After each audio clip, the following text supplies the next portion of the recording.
যেহেতু তার বয়স বেশি, যার জন্য সে লিভার ট্রান্সপ্লান্ট হয় নাই। লিভার সিস্টেমে এটি সবচেয়ে জটিল রোগ, প্রায় তাকে খুব কষ্ট দিচ্ছে। সেই জন্যই বারবার তাকে এবার কেয়ারে চলে আসতে হচ্ছে। আজকে খুবই খারাপ অবস্থা এবং আইসিইউতে আছেন। আমরা সবাই উদ্বিগ্ন, সংস্থার মধ্যে আছে গোটা জাতি সিসিউতে আছেন এবং সবাই আমরা উদ্বিগ্ন, গোটা জাতি উদ্বিগ্ন।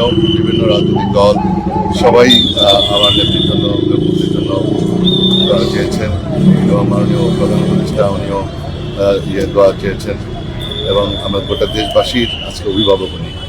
তো সেই হিসাবে আমরা সবাই উদ্বিগ্ন, আমরা সবাই দোয়া করি যেন আমাদের প্রিয় নেত্রী তিনি যেন আবার সুস্থ হয়ে আবার আমাদের মাঝে আসতে পারেন। আসলে সবাই দোয়া করাটাই এখন আমাদের কাজ এবং তাদের পরিবারের মেম্বারের সাথে আমার কথা হয়েছে এবং উনিও দোয়া চেয়েছেন। আমাদের একমাত্রই এখন আবেদন গোটা জাতির কাছে যে আমাদের প্রিয় নেত্রী এদেশের জন্য যিনি গণতন্ত্র পুনরুদ্ধার করেছেন, স্বৈরাচারবিরোধী আন্দোলন করেছেন, অনেক দীর্ঘ লম্বা ইতিহাস, সেই আমাদের প্রিয় নেত্রী সুস্থ হয়ে আবার আমাদের মাঝে আসেন, এটাই আমাদের আবেদন। মেডিকেল বোর্ড সেটা তারা বলতে পারবেন। আমি বলতে পারবো যে আমি ফ্যামিলি মেম্বারের সাথে কথা বলেছি, আমি তো আর সিচুয়ের ভিতরে যাই নাই। তো এটা মেডিকেল বোর্ড এবং আমাদের ডাক্তার জাহিদ ভাই টোটাল পর্যবেক্ষণে আছেন, তারা বলতে পারবেন।